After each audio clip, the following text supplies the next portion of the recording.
Kania mengusap telinganya yang terasa sakit mendengar suaminya yang berteriak dengan sangat nyaring. "Ya, gimana ya?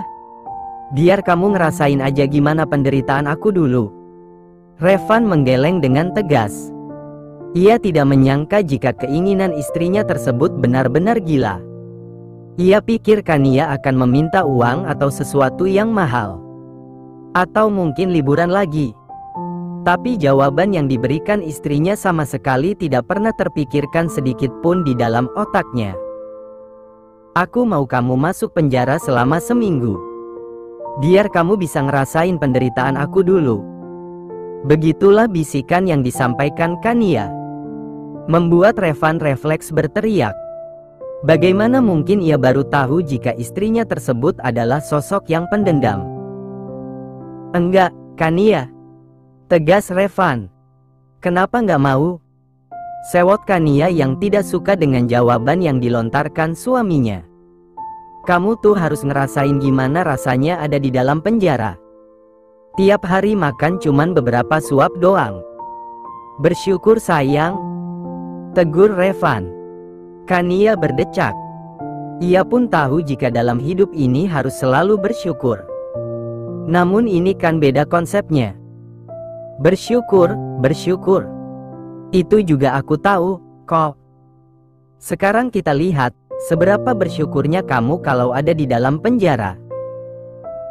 Melihat keseriusan yang terpancar dari wajah sang istri, Revan jadi panik sendiri.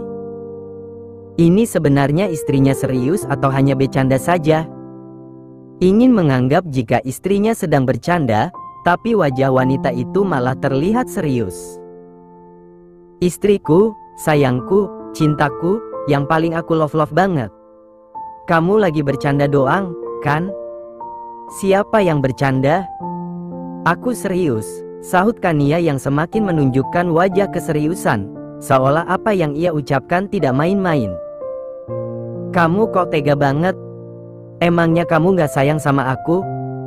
Aku ini suami kamu, loh.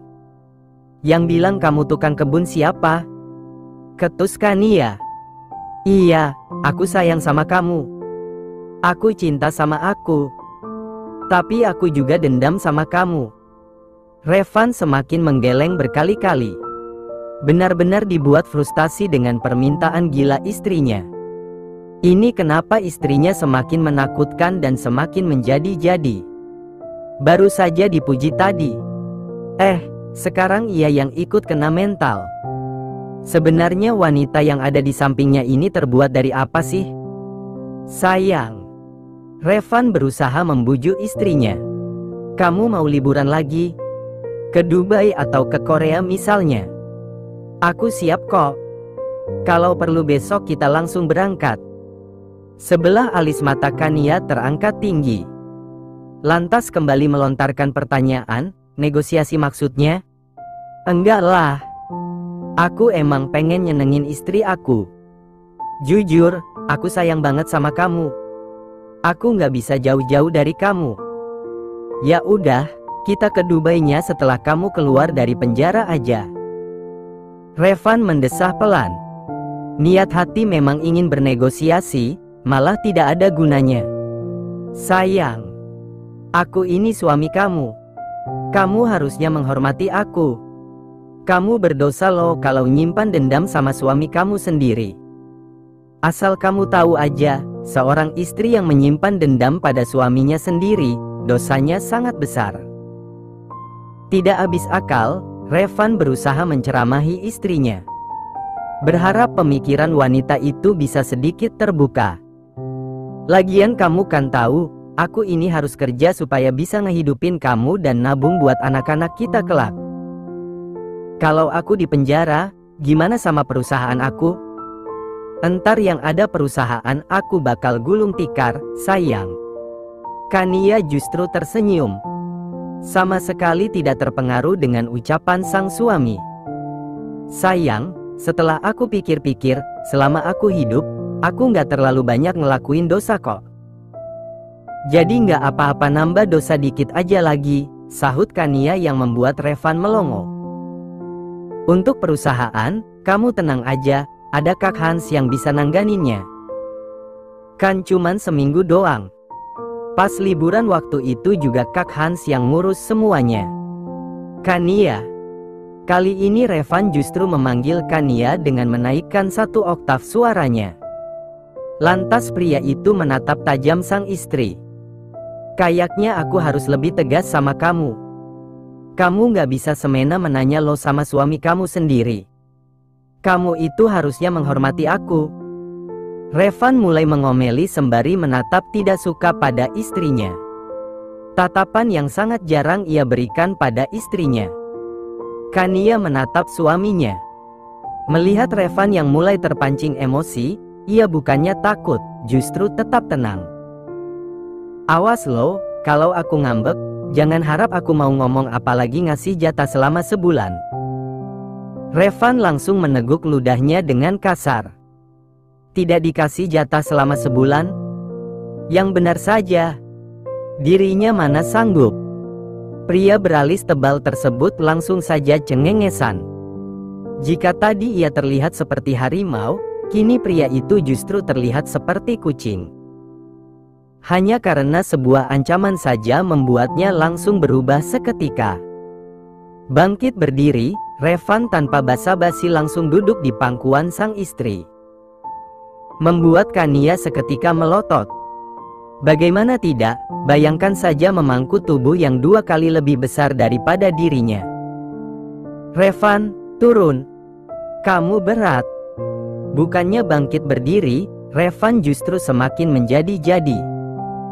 Dilingkarkannya kedua kakinya di pinggang sang istri, lalu kemudian dilingkarkannya pula kedua tangannya di leher Kania. Gak mau. Kania dibuat merinding sendiri melihat kelakuan manja suaminya. Jika biasanya ia yang bersikap seperti itu, kini malah pria itu yang bersikap layaknya anak kecil. Bukannya apa-apa, tapi aneh saja rasanya. Wajah Revan benar-benar tidak cocok untuk bergaya layaknya anak kecil. Sayang, kamu berat loh. Turun dong. Kania kembali meminta suaminya untuk turun sembari tangannya berusaha mendorong tubuh pria itu. Namun tetap saja Revan bergeming. Pokoknya aku gak mau turun sebelum kamu janji gak bakal bawa aku ke kantor polisi. Pokoknya aku gak mau turun sebelum kamu janji gak bakal bawa aku ke kantor polisi. Aku janji deh bakal kasih kamu uang banyak-banyak sebagai gantinya. Emangnya aku matre apa? Ketus Kania. Revan melepaskan pelukannya, tapi masih belum mau beranjak dari pangkuan istrinya. Ditatap pria itu lekat-lekat mata sang istri. Lantas tak berapa lama kemudian berucap dengan suara lirih dan wajah yang dibuat polos sedemikian rupa. Kamu kan emang matre? Aduh, sakit sayang. Revan refleks berteriak begitu merasakan sakit di punggungnya. Kok kamu cubit aku sih? Udah sekarang turun. Kita ke kantor polisi sekarang. Gak mau sayang. Revan terus saja merengek. Rasanya hampir gila melihat istrinya yang terlihat benar-benar serius. Dari tatapan matanya sama sekali tidak menunjukkan keraguan sedikit pun. Kok kamu sekarang manja, sih? Emangnya gak boleh? Kan sama istri sendiri. Emangnya kamu mau kalau aku manja-manjaannya sama Mauren? Revan mengerucutkan bibirnya, membuat Kania merasa gemes. Ingin sekali rasanya memukulnya dengan kuat, biar tidak seperti Bimoli, bibir monyong, 5 centi. Revan, turun. Nggak mau sebelum kamu maafin aku dan nggak jadi bawa aku ke kantor polisi. Tapi aku kan pengen kamu ngerasainnya. Mendadak saja Kania ikut merengek seperti suaminya sembari dipukulnya dengan pelan pantat Revan. Sudah seperti mengurus bayi saja. Nggak mau. Tapi aku mau, sayang. Ya udah, kamu aja yang masuk penjara lagi. Ketus Revan sembari mengecup leher jenjang istrinya. Membuat Kania mendesah tertahan. Hua! Kamu jahat banget Kania. Sontak saja Revan berteriak histeris saat istrinya mendorong hingga terjatuh di atas lantai. Habisnya kamu nyebelin banget. Udah kataku turun, turun. Tapi tetap ngeyel. Terpaksa deh aku keluarin the power of Kania. Bukannya merasa bersalah, Kania justru mengomeli suaminya. Membuat Revan semakin mengerucutkan bibirnya. Memang tidak terlalu sakit sih, tapi tetap saja ada rasa sakitnya. Terkhususnya di dalam hati.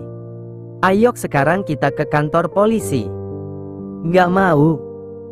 Kedua pria yang memakai pakaian khusus kepolisian nampak terlihat bingung melihat kedua orang yang ada di hadapan mereka. Setelah diingat-ingat, jika tidak salah mereka pernah bertemu dengan kedua orang tersebut.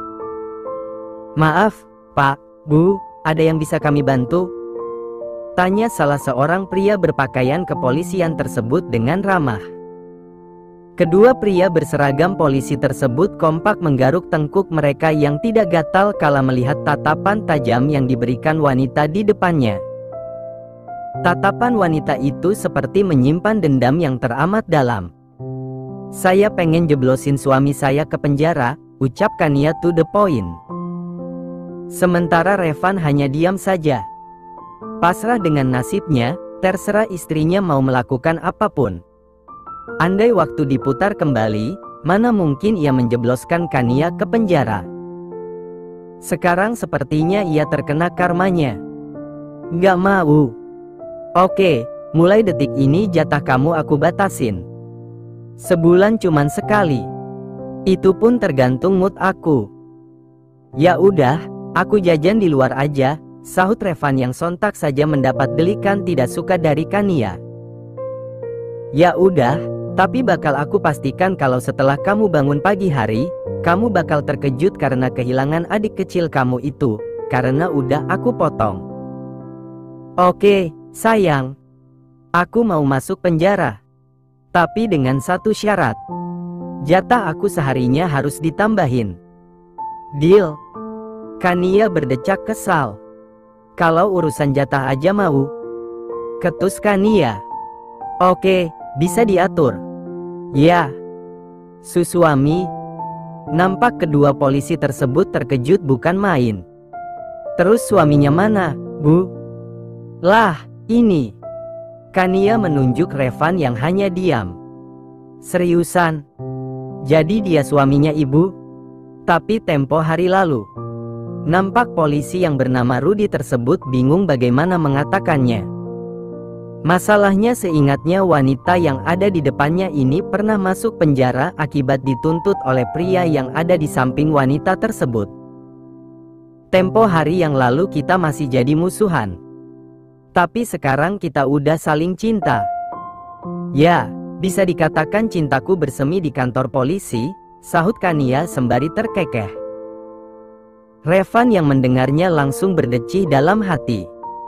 Cinta, tapi pengen masukin suaminya ke penjara. Cinta macam apa coba itu? Kedua polisi tersebut saling pandang, seolah berbicara melalui tatapan mata tersebut. Aneh saja rasanya, baru beberapa bulan yang lalu mereka berdua terlihat saling membenci. Tapi sekarang, apakah ini yang dinamakan dengan jodoh? Ah, udah jangan banyak nanya. Saya mau masukin suami saya ke dalam penjara. Atas tuntutan apa ya, Bu? Apakah KDRT? Gila, Bapak. Saya melakukan KDRT terhadap istri saya? Asal Bapak tahu, istri saya ini tahan banting. Bukan Kania yang menjawab, malah Revan yang langsung angkat suara. Melakukan kekerasan pada istrinya? Yakin? Ia yakin Kania bukannya diam, pasti malah membalas. Lagi pula, apakah kedua polisi tersebut lupa atas dasar apa ia menuntut Kania dahulu? Terus, tanya Rudy lagi. Kania tersenyum sembari menunjukkan wajah polosnya. Lalu tak berapa lama kemudian angkat bicara, saya pengen tuntut suami saya supaya dia juga ngerasain seperti yang saya rasain dulu. Tapi saya pengen request. Nanti kasih makan ke suami saya dikit aja, nggak usah banyak-banyak. Ikan asinnya yang paling kecil, terus sayur kacang panjangnya kecil-kecil aja, sama nasinya 3 suap aja. Atas tuntutan apa ya, Bu? Atas tuntutan dia kalah taruhan sama saya. Taruhan? Taruhan apa? Taruhan siapa yang duluan jatuh cinta harus menuruti semua keinginan yang menang. Semua pertanyaan polisi tersebut dijawab Kania dengan jujur, membuat Revan geleng-geleng kepala. Bukannya salut dengan kejujuran istrinya, malah ia ingin sekali menenggelamkan istrinya itu ke dalam laut. Gemes saja rasanya. Maaf, Bu. Tapi kami tidak bisa asal memenjarakan orang. Mungkin masalah ini bisa diselesaikan secara baik-baik. Senyum manis terbit di bibir Revan. Sementara Kania yang mendengarnya dibuat kesal. Terserah saya dong. Toh suami saya juga nggak keberatan. Saya pengen banget suami saya ngerasain gimana makanan yang ada di dalam penjara. Kedua pria berpakaian kepolisian tersebut justru semakin dibuat bingung. Baru kali ini mereka mendapatkan orang yang sangat penasaran dengan makanan yang ada di dalam penjara. Mohon maaf, Bu. Tapi perlu kami tegaskan lagi kalau kami tidak bisa asal memenjarakan orang, padahal orang tersebut tidak memiliki salah. Kania menatap tajam kedua polisi yang ada di hadapannya, membuat kedua pria itu semakin salah tingkah ditatap seperti itu. Kania lalu mengalihkan pandangannya ke arah Revan, membuat Revan was-was. Takut-takut istrinya meminta sesuatu yang tidak masuk akal. Sayang, dia nggak mau masukin kamu ke dalam penjara tuh. Revan tersenyum canggung mendengar rengekan istrinya. Tentu saja kedua polisi tersebut tidak mau memasukkan ia ke dalam penjara. Yang ada kedua polisi tersebut yang akan bermasalah karena asal memenjarakan orang yang tidak bersalah. Kania, itu wajar loh. Lagi pula memaafkan itu lebih indah sayang. Kita sebagai manusia nggak boleh nyimpan dendam. Apalagi sama suami sendiri. Ya udah kalau kayak gitu. Sekarang aku minta sama kamu buat penjarain mereka. Soalnya aku dendam sama mereka. Masa pas di penjara waktu itu mereka ngasih aku makanannya dikit doang. Mana lauknya itu mulu lagi. Nggak bisa apa sekali-kali ayam atau daging gitu. Ucapan yang dilontarkan Kania langsung membuat ketiga pria yang ada di sana melongo. Apa mereka tidak salah dengar? Kania ingin memenjarakan polisi yang tidak bersalah. Mohon maaf, Pak, Bu. Jika tidak ada kepentingan lainnya, silahkan pergi. Perlu kami tegaskan sekali lagi, kami tidak bisa asal memenjarakan orang. Dan kalian tidak bisa asal memenjarakan polisi, ucap Rudy dengan tegas. Kamu marah? Revan bertanya karena sedari tadi istrinya diam terus. Sama sekali tidak mau berbicara. Melirik sebentar suaminya, setelah itu berucap dengan lirih, mendadak aku ingin jadi polwan. Kenapa pengen banget jadi polwan? Kania menatap suaminya. Kini tatapan wanita itu terlihat polos, membuat Revan was-was dengan jawaban yang akan dilontarkan wanita itu. Karena pengen penjarakan kamu. Benar kan? Pasti jawaban yang diberikan istrinya itu mampu membuat ia mengelus dada. Bayangkan saja, sebegitu dendamnya wanita itu sampai-sampai ngotot ingin memenjarakan suaminya sendiri. Padahal jelas-jelas ia memenjarakan Kania dulu juga karena kesalahan wanita itu sendiri. Mengangkat sebelah tangan, lalu mendaratkannya di atas kepala sang istri. Dielusnya dengan lembut rambut wanita yang sangat ia cintai itu. Sayang, aku tahu kalau kamu cuman bercanda. Aku yakin kamu gak sejahat itu. Jadi sebagai gantinya aku bakal ngelayanin kamu selama sebulan. Aku yang bakal mengambil alih semua pekerjaan kamu. Aku yang bakal masak, nyetrika dan melakukan pekerjaan lainnya. Mendengar penuturan suaminya, Kania lantas menggeleng dengan tegas. Nggak boleh. Itu kan tugas seorang istri. Masa iya kamu yang ngerjain tugas-tugas itu semua? Udah kamu yang kerja nyari uang, Nana ngerjain pekerjaan rumah lagi. Terus aku cuman diam doang gitu? Nggak mau sayang? Ya nggak apa-apa. Aku ikhlas kok, yang penting istri aku bahagia. Atau gimana kalau kita sewa art aja? Kania kembali menggeleng dengan tegas. Nggak mau juga. Aku masih bisa ngurusin pekerjaan rumah. Jadi nggak perlu nyewa art segala. Uangnya kan bisa ditabung. Kita nggak tahu gimana kehidupan setahun atau 2 tahun ke depan. Jadi nggak ada salahnya kita mempersiapkan semuanya mulai dari sekarang. Revan tersenyum mendengar penuturan bijak istrinya. Benar-benar merasa beruntung bisa memiliki istri seperti Kania. Kadang sifatnya memang kekanak-kanakan, tapi pola pikirnya seperti orang dewasa. Ya udah, sebagai gantinya. Gimana kalau kita ke pantai sore ini? Lagian ini masih jam 3 kok. Mau? Kali ini Kania justru mengangguk dengan semangat kala mendengar kata pantai. Mana mungkin ia menolak untuk pergi jalan-jalan. Melihat istrinya yang terlihat antusias, Revan tersenyum bahagia. Jujur saja, selama ini istrinya itu mana pernah minta yang macam-macam, seperti tas, atau barang-barang branded lainnya. Hanya satu yang dia minta. Makanan. Tanpa pikir panjang, Revan segera melajukan mobilnya menuju salah satu pantai yang terdekat. Setelah menempuh perjalanan kurang lebih 15 menit, akhirnya mobil yang membawa Kania dan Revan sampai di sebuah pantai. Kebetulan suasana pantai cukup ramai. Kania terlihat sangat antusias. Bahkan sebelum disuruh turun, wanita itu sudah turun lebih dulu. Membuat Revan gemes. Buruan, sayang. Teriak Kania tak sabaran. Iya sabar, jawab Revan. Membuka seat belt, kemudian segera keluar dari dalam mobil. Ya udah, ayo. Dengan manjanya Kania menggandeng tangan Revan. Senyum manis terus terpancar dari bibirnya. Membuat Revan ikut merasa bahagia. Untuk sejenak ia melupakan masalah-masalah yang terjadi. Begitu sampai di bibir pantai, Kania dengan antusiasnya bermain air. Mengejar lalu berlari menghindari gelombang air saat mendekatinya. Sayang, kamu tadi kan gak jadi masuk penjara.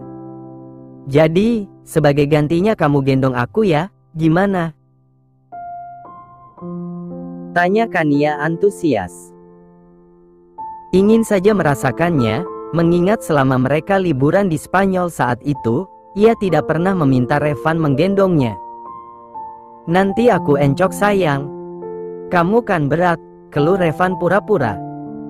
Kania lantas memanyunkan bibirnya. Aku nggak gendut, Mas Revan. Lagian kamu biasanya sanggup gendong aku kalau mau main. Mas. Bukannya menyahut, fokus Revan justru pada panggilan istrinya. Apa tadi ia tidak salah dengar? Istrinya memanggil ia dengan panggilan Mas. Kenapa? Kamu tadi manggil aku Mas? Iya, Mas Revan.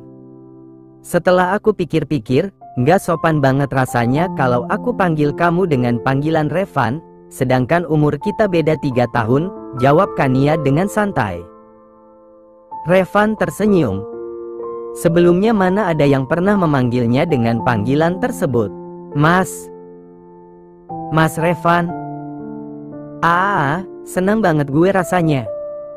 Ya udah ayo. Aku gendong kamu menyusuri sepanjang bibir pantai. Biar istriku yang paling aku sayang ini senang. Revan lalu berjongkok di hadapan Kania. Tanpa basa-basi Kania segera melompat menaiki punggung pria itu. Membuat Revan hampir saja oleng. Untungnya ia dengan cepat mengimbangi. Jika tidak, Mungkin mereka berdua akan jatuh. Pelan-pelan, sayang. Kania tidak menyahut. Malahan wanita itu cengengesan tidak jelas. Revan dengan antusias membawa istrinya itu sembari berlari, membuat Kania terus tertawa. Namun mendadak saja ada sekelabat hitam yang muncul dalam benaknya lagi dan lagi, membuat dirinya merasa sedikit pusing. Namun berusaha untuk bersikap biasa saja, karena tidak mau suaminya cemas. Merasa sudah lelah, Revan dan Kania memilih untuk istirahat sembari menikmati satu cup es krim ukuran jumbo. Sengaja membeli satu, karena Revan tidak begitu menyukai es krim. Palingan hanya menyendok sedikit saja. Cantik banget sunsetnya. Gak kalah kayak di Spanyol waktu itu. Revan ikut mengangguk mengiyakan. Tapi beberapa detik kemudian pria itu menoleh istrinya yang kebetulan duduk di sampingnya. Kania, ini udah lama pengen aku tanyakan sama kamu. Boleh aku tanya seputar masa lalu kamu? Kania menghentikan aktivitas menyendok es krim, menatap sebentar suaminya, lalu menjawab dengan santai. Boleh kok. Tanya aja apa yang mau ditanyakan. Kamu punya mantan selain Evan? Waktu SMA misalnya? Nggak ada. Cuman Evan. Yakin? Jadi selama kamu sekolah dulu, kamu nggak pernah pacaran? Tanya Revan yang semakin penasaran. Aneh saja rasanya. Mengingat Kania memilih paras yang cantik, jadi tidak mungkin tidak ada pria yang tertarik. Kania kembali menatap netra hitam suaminya. Sedikit ragu mengatakannya, namun sepertinya suaminya harus tahu tentang kondisinya di masa lalu. Sebenarnya, dulu kata bunda kepalaku pernah terbentur. Jadinya memori ingatan aku dari kecil sampai SMA hilang, karena benturan waktu itu cukup kuat. Tapi bunda ngeyakinin kalau aku belum pernah pacaran.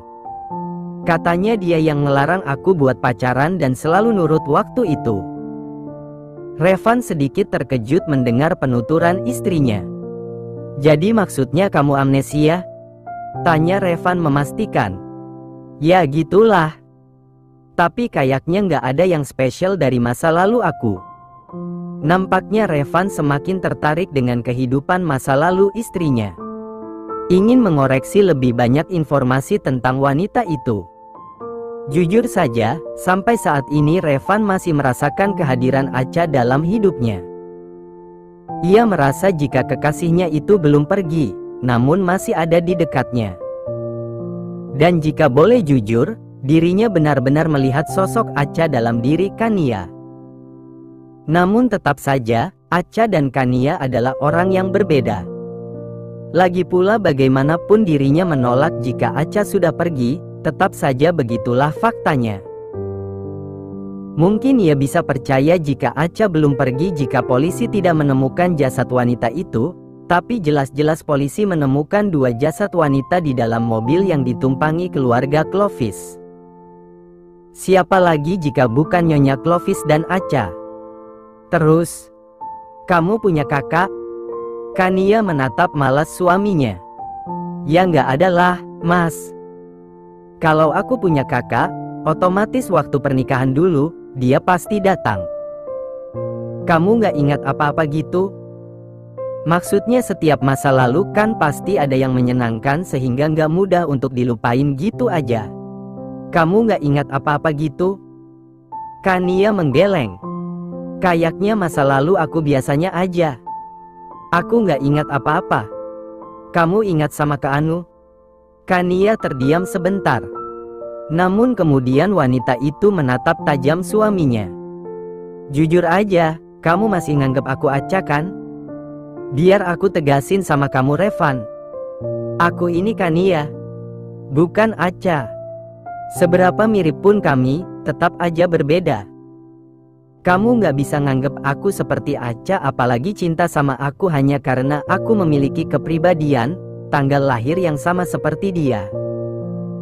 Melihat istrinya yang terlihat marah, Revan jadi merasa bersalah. Tidak seperti itu maksudnya. Hanya saja feelingnya selalu mengatakan jika mereka adalah orang sama.